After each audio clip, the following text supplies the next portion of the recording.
All right, welcome back to the garage, or the Taj Mahal as I like to call it. Thursday, February 18th, 2021, and we are just about to start part 3 of the reassembly phase of my 1968 Triumph TR250 project. But I have some news to share with you first, so stay tuned. Alright, I'm a little out of my comfort zone, as most of you know that watch this channel. I prefer to be behind the camera versus in front of it. But I wanted to take a minute and share some exciting news with you. A few weeks ago, Moss Motors approached me via email and asked me if I would be interested in partnering with them to produce some content for my channel, and specifically on the restoration of my 1968 Triumph TR250 project. For me, the answer to this question was really a no-brainer, as I've been a Triumph owner since my early 20s and have been purchasing parts through Moss Motors for the past 30 years, keeping these cars on the road. So if you didn't know, Moss Motors has been around since 1948 and is the largest provider of classic car parts, not only for Triumphs but also for MG, Jaguar, Austin Healey, Classic Mini, and Morris Minors. And if you're a little less adventurous and you don't have a AAA or CAA card handy, they also do parts for the Mazda Miata MX-5. Ordering parts online couldn't be any easier. Simply visit mossmotors.com and select the make and model of your car from the options displayed. If you prefer, you can request a catalog by clicking the link online or by calling, and I'll put the link of the phone number in the description below to call to get your catalog.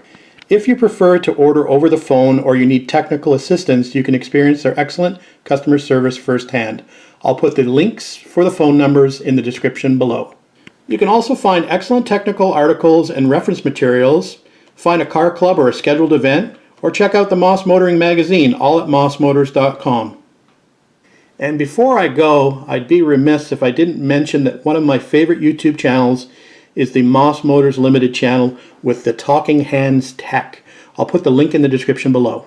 Alright, let the tinkering begin. Let's unbox the parts that Moss sent, and we'll get them on the car. Alright, I've just unboxed the parts that Moss has shipped to me to feature on my project. So I should mention that Moss does ship worldwide. They've shipped these parts up to me here in Canada. The first product that we're looking at is a Fender Gripper. This is a product that I actually requested to protect the paint on my car. It's always good to utilize this whenever you're working on your car so you don't get any scratches from dropped tools, etc.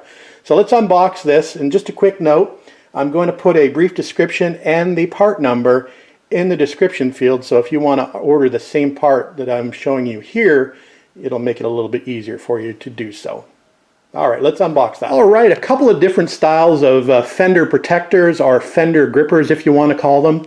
And obviously these are going to help me protect my fresh paint. This one's a little bit different style with these little drop-in pockets where you can put tools or chemicals or whatever you want, basically, maybe even a beverage.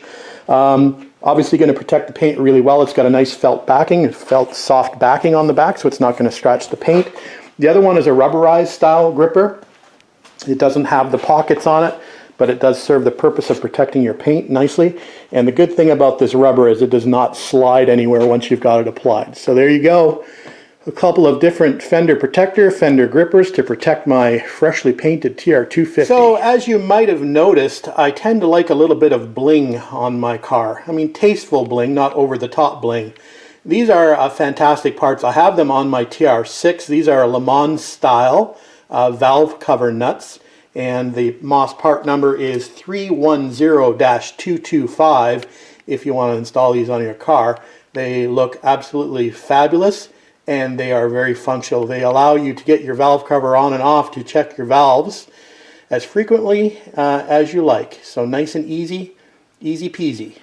Alright, let's go ahead and install those Lemans style nuts. So just going to remove the stock nuts, and I've already loosened these with a adjustable wrench. Since they seem to be a metric size, they do not fit a 1/2 inch or 7/16 inch wrench. Another good reason to be getting rid of these stock nuts. Normally I don't carry any metric wrenches in the boot or trunk of my TR250. Alright, those are off. And just a quick note, on the back sides of these, you've got a little O-ring here to seal in the oil that may come through the holes where the studs run through the valve cover cap. So we're just going to put these on, and of course, seeing as I'm a little bit anal, I'm going to make sure that we align these perfectly as we put them on the car, like so.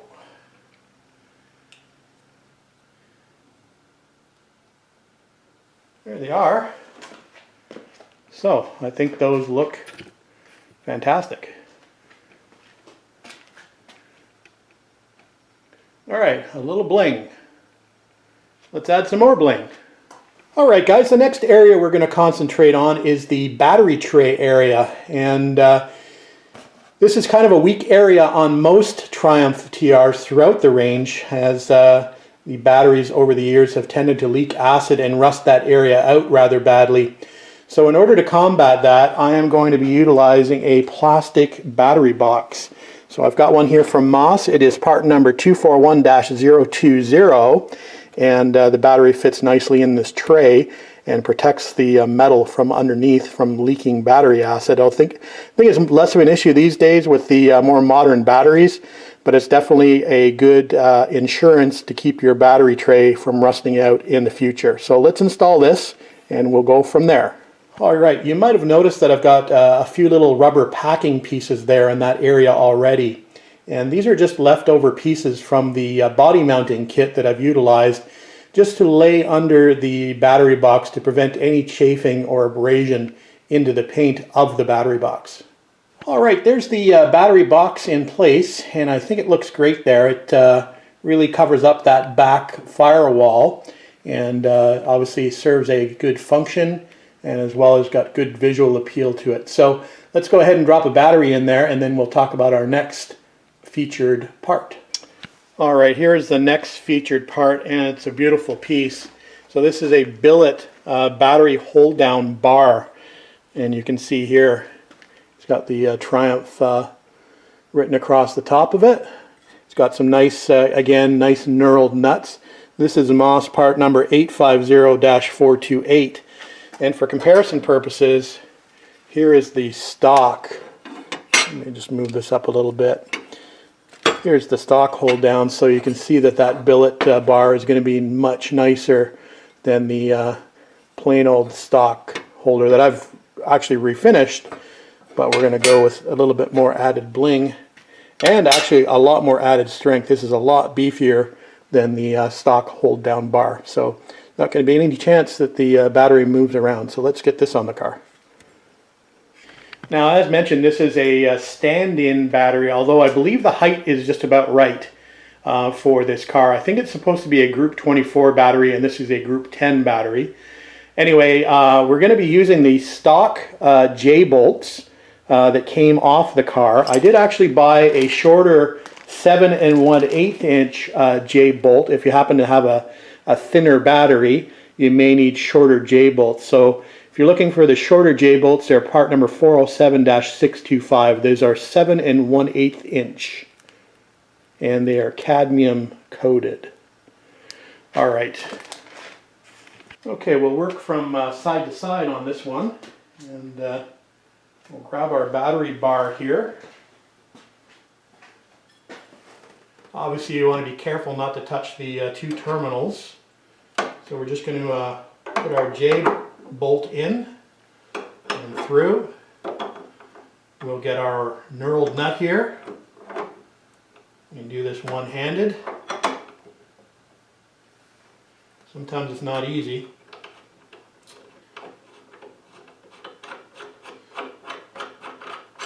So I'll just put that on loosely. And hopefully that will stay there while I wander around to the other side. Stay, please.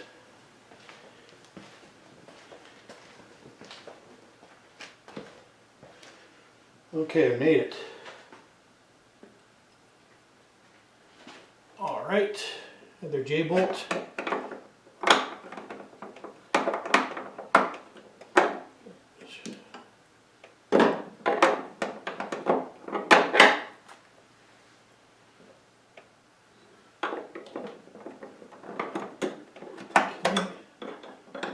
through.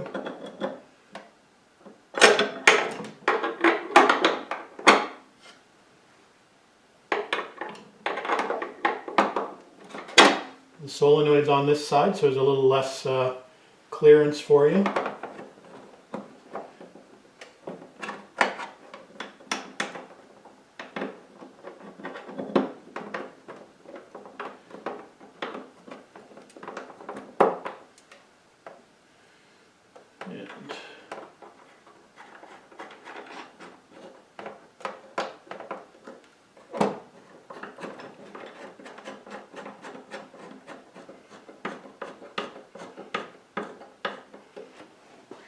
We'll make sure that's centered up properly,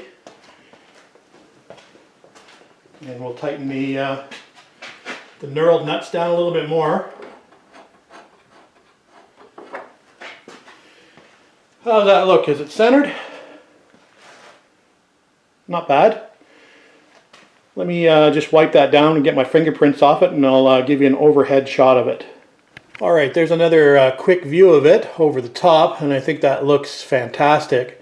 So a nice solid built piece to hold that battery down. So again, lots of functionality and absolutely beautiful piece of workmanship. And I've just added my battery shutoff switch here on the negative terminal. This is just a local purchase. You can purchase these pretty much anywhere. A good option to have on a Triumph Series sports car, as you can shut that battery power off when you're storing the car, or if you have an emergency. It's always good to have that shut off available and easily at hand. Alright, the next item we're going to talk about are the marker lights that go in the front grille.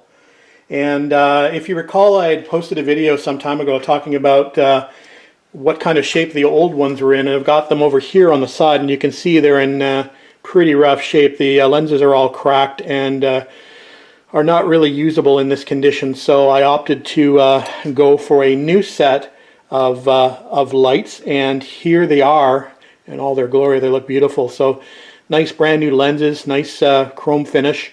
So we'll be putting those on the car at a later date. Unfortunately, I don't have the grille installed yet. I'm waiting for my headlight buckets to arrive. I've decided that I'm going to go with new buckets. The other buckets that I had worked on earlier in the project are just a little bit too far gone and a little bit too pitted and rusted. So we've got new buckets coming. So until I get those buckets installed, I can't install the grille. So those marker lights will have to wait, but we will definitely show them being installed at a later date. For your information, part number 143-660 for the new marker lights for the TR250. Looking good. Alright, the next featured part from Moss Motors are these radiator duct panels. And the part number for these is 857-265. These come as a pair. You will need to purchase the clips to install these, part number 326-595, and you will need 8 of these clips. I've never installed these on the car before. On the TR6, it's got an entirely different type duct shroud type system, which fits over top of the, or abuts up to the side of the rad, but has a top covering. Same with the earlier cars like the TR4A and the TR4. They actually have a ducting that goes over the top of the radiator, a shroud, as you can call it. So it's quite different, these little shields that go on the sides of the radiator to stop the airflow from going by the rad and sort of directs it into the front of the radiator. So we're going to install these with the clips. They fit on the back side of the radiator here and attach to this with those clips. So we're going to attempt to install that. This will be a first time, like I'd mentioned. So let's give it a go. Alright, I think to fit these, it'll probably be easier for me just to take off the two support bars, one on each side. You might notice that this support bar, I believe, has some modifications done to it, so I'm not sure if this is going to interfere with the stock style shields, but we'll find out shortly. So as mentioned, I'm just going to remove these two brackets. That'll make it a little bit easier to get those shields in there, and I'll bring you back once I remove those. Alright guys, I've gone ahead and installed the driver's side one just for some practice before trying to show you something live. So there it is installed, and you can see those clips, they look a little bit funny. but actually I'm not actually sure that they are the right clips. They're the clips that I actually ordered for this. And they've actually worked out pretty well, but I was thinking that something like the door waste seal clips would be more appropriate. But when I actually tried to use these made a lot less sense than these clips did. So the difference with these clips is it's kind of odd, but there's no way to actually fasten the panel utilizing both of these sides of this clip. You'd have to actually see it to, it's hard to describe. But anyway, what I ended up doing was flipping the clip this way and using the back side of the clip to seal the panel to the frame of the radiator. And I used a screwdriver, a long screwdriver, to fit in this groove on the back of the clip and to tap it home. So that seemed to work out pretty well. So we're going to do the other side, and maybe I can show you a little bit of a close-up on how I actually got those clips in there. And by the way, you do need to be able to move these radiator stays to be able to fit it back through the slot. So good to know. All right, we'll give this a shot. I'm not sure how well you're going to be able to see this. So we'll place the fiberboard panel down beside the radiator where it needs to go, and it butts up against the inner wheel well, and you'll see it lines up with the edge of the radiator shroud, the side of the radiator. So we've got our clip here in hand, and we'll just try to start the clip on the back side of the radiator and onto the actual fiberboard panel itself. So there it started. All right, now I'm going to get my screwdriver and a hammer, and we're going to see if we can tap that clip home carefully. Don't want to damage your radiator. Now that screwdriver fits into that slot in the clip, so you can get a screwdriver just to hopefully tap it in and drive it home.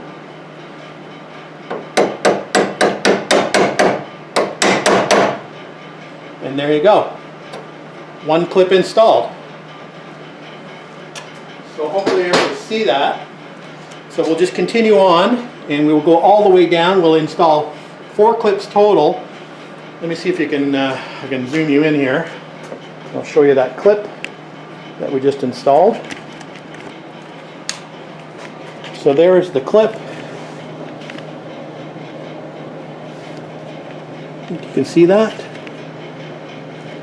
So we'll install another 3 of them all the way down. All right. Okay, the deflector shields are now in on both sides, and I think they look good. They finish that area up a little bit. There's a little room for the wiring harness to run through there on the left-hand side. So yeah, I'm happy to get those on. Now a couple of comments. So I thought about trying to use my seal tools that I have for the door seals, and neither one of these worked as well as the screwdriver method on those clips. So somebody will probably mention in the comments, well, why don't you try to use these tools? Well, I did. Secondly, a lot of the guys have mentioned that the back side of these, a lot of the guys will paint these just for some greater longevity out of the fiberboard. But as far as I'm concerned, they're cheap enough and easy enough to install that if they ever get that warped that I need to replace them, I can easily do that. I'm getting a little late out in the garage, just about 10 after 7, and we'll add a few more parts to the car before we go in for the evening and grab some dinner. Pedal pads. I was missing these, so we've got a couple of pedal pads for the clutch and brake. Part number is 680-230. We'll go ahead and we'll install these now. Alright, let's give this a shot. If it's cold in your garage, you may want to warm these up a little bit with a heat gun. So that's what we're going to do.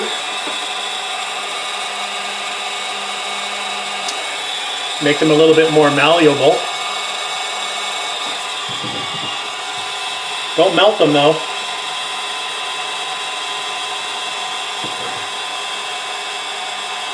Probably would have been a little easier to put these on when the pedal box was off the car, but I've just received these, so couldn't do that.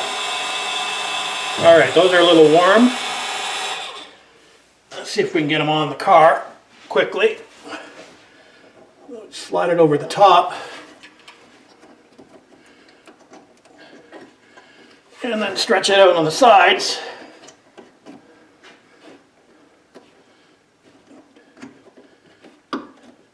And if you're lucky, they'll cooperate with you.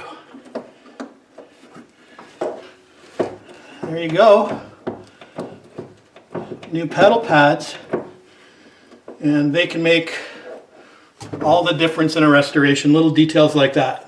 So we'll heat the other one up and put that on, and we'll come back and have a quick look before we move on. And one last quick look at those brand new pedal pads, and they look great. Alright, on to the next and last thing for the day. Alright, the last thing I'm going to install is this vacuum hose for the brake booster. So that goes here on that nipple, and we'll run across the top of the valve cover to my intake manifold when we get that mounted, and we'll secure there. So this is going to be too long, this hose, but better to be too long than too short. So part number on this is 182-188. We'll go ahead and we'll probably use a heat gun again just to soften that end up, and we'll stick it on the bayonet on the brake servo. And the booster line is now fitted. We'll figure out a route for this. I believe the previous owner had it running down and then back up, and then it was attached, I think, to the center stud here with a clamp, and then into the intake manifold about there. So we'll figure out a routing for this when we get the intake manifold on.